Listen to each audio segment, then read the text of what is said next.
When was the last time that you felt truly, fully alive? Not productive, not busy, not fine, but alive. Like every cell in your body was awake and you were completely inside your own life instead of rushing through it. If you have to think about it, this episode is for you. For almost 2 decades, I have chosen a word of the year. It's not a resolution, it's not a goal, it's a single word that becomes the lens for how I want to live, the kind of energy I want to embody. And this year, the word didn't just choose me, it basically grabbed me by the shoulders and was like, Tanya, wake up. The word, vivante. It's French. It means alive, and not the kind of I have a pulse kind of alive, but the kind of alive where you really taste your Wednesday morning coffee, or you dance like no one's watching, or when you kiss your lover and you don't want that moment to end. You know what I'm talking about. Well, there's a quote by Rumi that I keep coming back to in my life, and I remember reading it for the first time, and it stopped me in my tracks. It reads, "With passion, pray. With passion, make love. With passion, eat and drink and dance and play. Why look like a dead fish in this ocean of God?" I mean, why? Why are we walking around like dead fish? We've been given this extraordinary, unrepeatable life, and yet so many of us are just going through the motions of it. We are sleepwalking through our own story. Well, for me, Vivante is my refusal to do that. So pull up a chair, pour yourself something beautiful, because that's what we're talking about today. What it actually means to be a fully alive woman and the 6 shifts that change everything. Let's dive in. Most women I know, and I'm talking about smart, accomplished, extraordinary women, well, they're not living. They are performing living. They are checking off boxes. They are running the house, running the business, running themselves ragged, and calling it a full life because the calendar is full. But full is not the same as alive. And then somewhere in the quiet moments when the house is finally still, or when someone asks, "How are you?" and you say, "Great," while something inside whispers, "But am I?" You know the difference. You know there's a woman inside of you who is aching to come out. Not a different woman, but the real you. The one who got buried under decades of responsibility and the slow, quiet agreement to make yourself smaller so everyone else could be comfortable. Well, I'm talking to her today. Did you know that this is the year of the fire horse in the Chinese zodiac? And this isn't just any year in the cycle. The fire horse comes around every 60 years. The last one was actually in 1966. You have likely never lived through this energy before, and you won't see it again in your lifetime. You see, the fire horse is known for passion, bold transformation, and the kind of change that doesn't ask for permission. It breaks old patterns. It burns what's stale. It moves fast and forward and without apology. The fire is about releasing. It's about letting go of what no longer serves you, letting it burn. The outdated stories, the roles that you've outgrown, the version of you that everyone else is comfortable with, but you are suffocating inside of. This is the year to let it burn. And then the horse is that bold, unapologetic forward motion. Because you know, horses don't tiptoe. They don't ask for permission to run. They just do it. It's this energy of fire and forward, release and run. And this is your year to claim that energy. So don't let it pass you by. That's what aliveness looks like. So let's talk about it. What does it actually look like when a woman comes fully alive? You know, I've thought about this long and hard, especially because Vivante is my word of the year. And I'll be honest, I was tempted at first to talk about the easy, fun stuff. Have more hobbies, stay curious, dance more, light the candle, wear the dress on a Tuesday. And listen, all of those things matter, but they're actually the byproduct. They are what a fully alive woman does. They're not what makes her fully alive in the first place. So I had to go deeper and ask, why aren't we doing these things? What is actually going on beneath the surface for women who feel flat and dull and like they're watching their life through a window instead of actually living inside of it? And I realize it comes down to these 6 shifts that you must make if you want to be a fully alive woman. Shift number 1, you must step into the lead. You see, you have spent years being extraordinary for everyone else. You've probably built a career. You've raised a family. You've held everything together with grace and grit and a smile that said, I'm fine. And somewhere along the way, you became the supporting character in your own story. Maybe you are known as the reliable one or the one who makes sure everyone else's life runs smoothly while you're running on fumes. Maybe you've managed everyone else's experience while you're quietly falling apart. In the bathroom, maybe with the door locked. One of our members said it this way: I was tired, overwhelmed, people-pleasing, self-proclaimed hot mess who had simply given up. I found no joy in my life, and I didn't have a clue how to make it better. I assumed that at 50, it was time to accept that I really was who everyone in my past said I was. At 50 years old, ready to accept that this was it. And then she decided to focus on the one thing that affects everything else, her self-image. She joined the School of Self-Image. That's my membership. It's where we do this work every single day. And if anything in this episode is making you think, I'm ready for this deep, lasting change, I'll leave the link down below for you to check it out, or you can go to schoolofselfimage.com/join. But listen to what happened. She said, now here I am, self-possessed, confident, creative.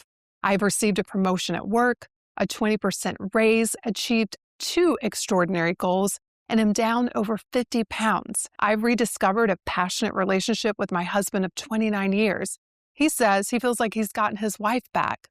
Best of all, I have become my own best friend, and in doing so, discovered a really badass chick. This is what happens when you stop being the supporting character and you step into the lead.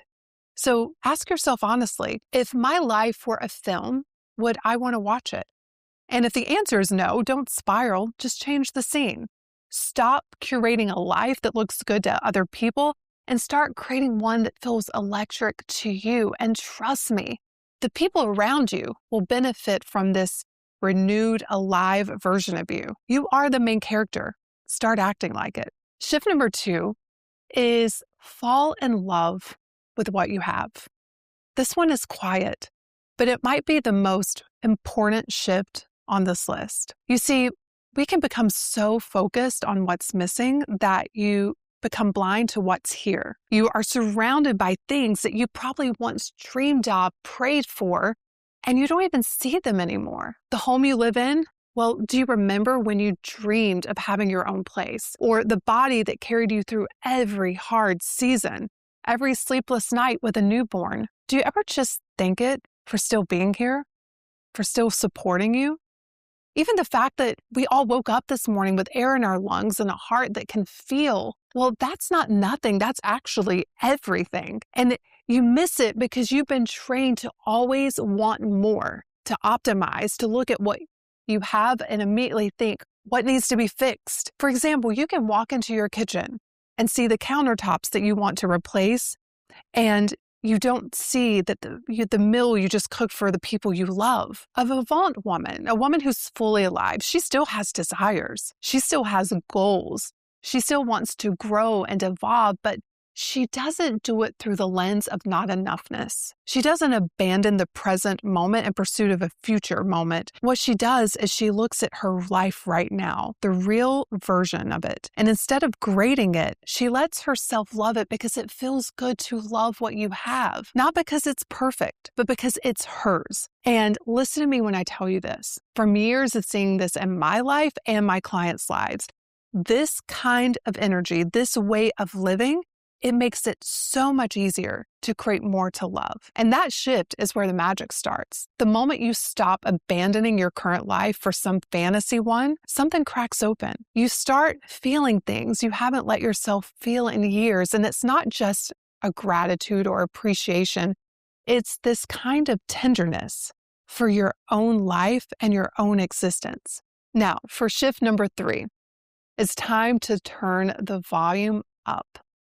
This might be the most counterintuitive thing I'm going to say today, but you must stop protecting yourself from pain. Everything in our culture tells us to avoid discomfort, and then we numb it. We scroll past it. We pour a glass of wine over it. We work through it. We may shop it away. But here's the truth. If you are unwilling to feel heartbreak, you are also unwilling to feel love. If you are unwilling to feel rejection, you are unwilling to feel belonging.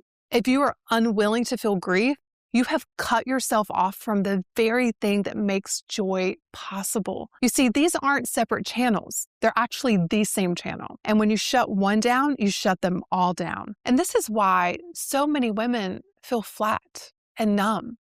Not because life isn't offering you anything, but because you've turned the volume down on all of it to avoid the parts that hurt or potentially hurt. You didn't stop feeling because your life is boring. You stopped feeling because at some point, maybe after a heartbreak or a loss or a betrayal, you made an unconscious decision, I am never going to feel that again. And it worked. You stopped feeling that, but you also stopped feeling everything. You know, one of the concepts that I often talk about is joie de vivre, the joy of living.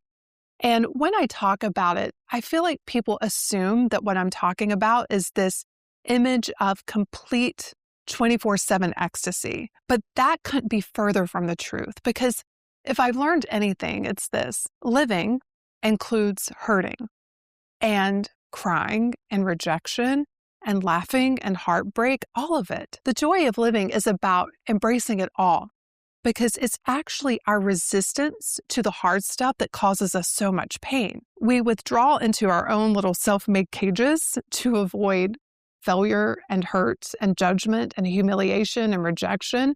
And that's when we miss out on truly living. I want you to think about, what would your life look like if you were willing to feel all of it? What would you go out there and do and experiment and try? What would you be able to create if you weren't trying to resist potential hurt? You would probably be fully alive. So it's time to turn the volume back up. Let the heartbreak crack you open. Cry at the movie, laugh too loud at dinner. Dance even when you're grieving, not because you're performing positivity, but because you've decided that feeling it all is the price of admission for being fully alive, and be willing to pay it. Because the hard stuff isn't the enemy of a beautiful life. It's actually part of a beautiful life. The depth, the tenderness, the ache, that's the texture that makes everything else mean something. Without it, you're just skimming the surface. And skimming the surface is no way to live. Shift number 4, be here. I want you to think about yesterday.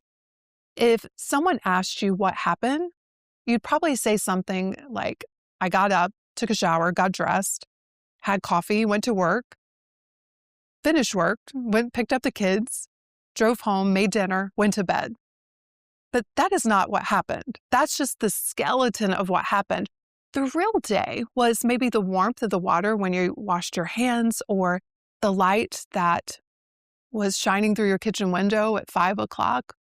Maybe it was your child's voice asking you something so mundane that in 20 years, you'd give anything to hear again. That happened. And you probably missed it because you weren't here. You're almost never here. You are most likely rehearsing some future conversation that may never happen, or some future circumstance that may never happen, or you're replaying a past one that you can't change. You are planning Friday while living Tuesday. And then when Friday arrives, you're planning next week and the week after that. And then you tell yourself, this is smart.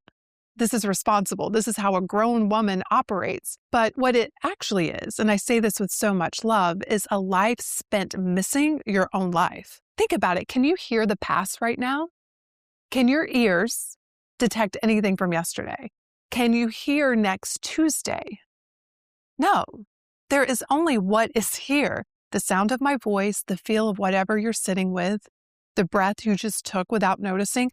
That's what's real. That's reality. Everything else is just a story in your mind, and you've been so busy believing it and focusing on it that you forgot to live your actual life right here. And this is about your body too, because a Vivante woman knows that being in the present moment is about being in her body. So she moves, not for punishment, not to earn the right to eat, but because her body is how she inhabits the present. Dancing in the kitchen because the music is playing and you feel alive. You walk because the air feels good on your skin. You stretch because it reminds you that you exist in 3 dimensions, not just in your head. Movement is how you stop living in your thoughts and you start living in your life. Now, some of you may be listening to this, especially if you've listened to me for a while and you're thinking, but Tanya, you talk about your future self all the time. Isn't that living in your future? And I want to be very clear. No, that's not what it means. And this is coming from a woman who does love to plan, who does love to think about my future. But here's the important distinction, and it changes everything. When we study our future selves, we are not putting our hope in tomorrow. We are not saying one day I'll be happy, one day I'll be her, one day life will finally be good enough. That's actually the trap. This idea that satisfaction is always coming later. What we're actually doing is we're using our future selves as a case study. We want to know, how does she think? How does she carry herself? How does she move through the world? What does she believe? And if I know anything about doing this work for a long time, our future selves is a woman who is in the now, embraces this moment. And the whole point is we bring every bit of that understanding of our future selves back to the now, because she's not someone you become later. She's just a mirror showing you what's available to you today. There is no future moment that will feel more real than this one. There's no arriving. And when you start living like that, pouring yourself into the now, everything becomes more vivid, more colorful. The food tastes better. The love lands harder, not because anything changed outside of you, but because you finally woke up to it. The next shift is you must cut the noise. This one is practical and it matters way more than you think. You cannot come fully alive in an environment that is constantly pulling you back to sleep. The friend who never supports you and always has a little snarky remark whenever she sees you in person, or the latest online drama that keeps you angry, afraid, or anxious. The group chat where everybody is comfortable, no one's growing. And anytime you mention a dream, the energy shifts to, well, that's nice, but you know what I'm talking about. Well, it's all noise, and it will kill your aliveness faster than anything else on this list. The people who are uncomfortable with your growth are not bad people. They're just not your people for this season, and it is not your responsibility to manage them. You have spent years managing other people's comfort, and where has that gotten you? Probably not to where you want to be. If I've learned anything, it's a Vivante woman protects her energy the way she would protect her home. She has what I call a red velvet rope around her life. And this isn't something she puts up out of arrogance, but out of a deep respect for the woman she's becoming. To cut the noise, you don't have to have dramatic confrontation. Sometimes cutting the noise is as simple as muting, unfollowing, declining the invitation, or just not explaining yourself anymore. Stop explaining your goals to people who don't have any. Stop defending your excitement to people who have stopped feeling theirs. Stop shrinking in rooms that were never built for the woman you're becoming. What other people think of you is just noise. And noise only has the power when you tune into it. So cut the noise, change the station. And then finally, shift number 6. This is a big one. Stop waiting for permission. This is where it all comes together, my friend, because you can understand all of this. You can nod along and agree and still not change a thing because of one belief. I'm not ready. I need to lose the weight, fix the marriage, pay off the debt, heal the trauma, organize the closet, finish the course, and then I'll start feeling fully alive. I'll start living. Do you hear what you're saying? I need to earn the right to be fully alive. And here's the thing, it probably sounds responsible, mature, disciplined even. But it is a trap, the most beautifully decorated cage you will ever sit inside because it looks like self-improvement, but it's actually self-rejection. You're telling yourself you are not worthy of your own life yet. Come back when you're better. Wanting to be ready before you begin is just pride wearing a humble costume. It's the part of you that wants to congratulate yourself for having done the work before you allow yourself to receive the reward, as if being alive is something you earn through sufficient suffering. You don't have to pass a test to be here. The entrance fee to your own life is just deciding to walk in it and fully own it. So stop waiting until you're a size 6. Stop waiting until your bank account hits a number. Stop waiting for someone to tell you that you've passed inspection. Give yourself permission today. Messy, imperfect, in progress today. Because readiness isn't something that you arrive at. It's something that you decide. And every day that you wait is just another day that you have agreed to be a ghost in your own life. Present, but not really there. Going through the motions, but not really feeling or tasting any of it. I don't know about you, but I'm not willing to do that anymore. Here's the thing. You don't need to overhaul your entire existence to become a Vivante woman. You don't need to move to Paris, although if that's something you want to do, I will always encourage it. But all you actually need are these 6 shifts. You need to step into the lead and remember that you are the main character in your story. You need to fall in love with what you have. Stop focusing on everything that you think is missing or that needs to be fixed. You need to turn the volume back up, the joy and the heartbreak. Be willing to feel it all because that's what it means to be fully alive. You need to practice being here, the only place your life is actually happening. You need to cut the noise. Protect your aliveness like it matters because it does. And stop waiting for permission. There's no more tomorrows, not when you've earned it, right now. This is the year of the fire horse, and it's asking you a very direct question. What are you willing to burn so that you can finally feel alive? And I think you already know. Leave me a comment down below and tell me which of these 6 shifts hit you the hardest. I read every single comment and I genuinely want to know what's stirring in you right now. And if you're listening to this thinking, I need to be in a room with women who get this, with the tools and the support, come join us inside the School of Self-Image. That's schoolofselfimage.com/join. I like to think of it as the place where Vivante women are coming alive. Until next time, live Vivante, my friend, and I will see you in next week's episode. Cheers.